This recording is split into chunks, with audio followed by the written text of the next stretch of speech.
Puri indoor stadium परिसर में उद्घाटित होईची 24तम सीनियर पुरुष और महिला सॉफ्टबॉल चैंपियनशिप पुरी जिला सॉफ्टबॉल एसोसिएशन आनुकूल्य ओडिशा राज्य सॉफ्टबॉल एसोसिएशन सहयोग में चैंपियनशिप उद्घाटित हो जाइछि।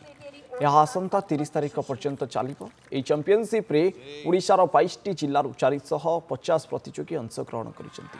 चैंपियनशिप रे 16 पुरुष दल और 8टी महिला दल अंशग्रहण करिसेंती।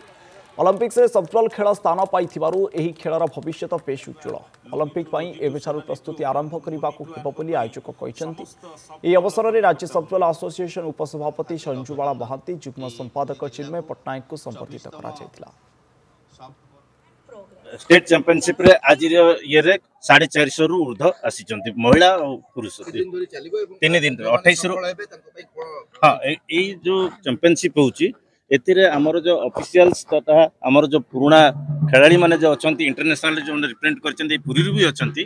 वर्तमान एशियन चैंपियनशिप भी हमर इंडिया रो जो जाइतिले सेतिरे ओडिसा रे भी जाइतिले तो सेमानु को हमें दायित्व देछु जे भलो पिला एबुटू बाछिबे खेल को प्रोत्साहन देवा ये एक अभिनव प्रयास बारंबार स्टेट मीट ठू आरंभ कर नेशनल मीट पर्यंत श्रीक्षेत्र पूरी पिला किपरि आगामी दिन में नेशनल रिकॉर्ड करंतु इंटरनेशनल लेवल पर्यंत खेलंतु यही आम फील्ड रू आज जना पड़िबो एवं प्रभु पाखरे मु प्रार्थना करुच्ची पुरीर पिला जमती ओडिशार सबु पिला आछंती पुरी पिला सहित ओडिशा पिला मध्य सर्वभारतीय स्तर में किपरि रेकर्ड करंतु सॉफ्टबॉल गेम को किपरि प्रचार प्रसार हो एवं प्रत्येक जिल्ला रे प्रत्येक कोण अनुकोण रे सॉफ्टबॉल पिला खेलंतु। जय जगन्नाथ।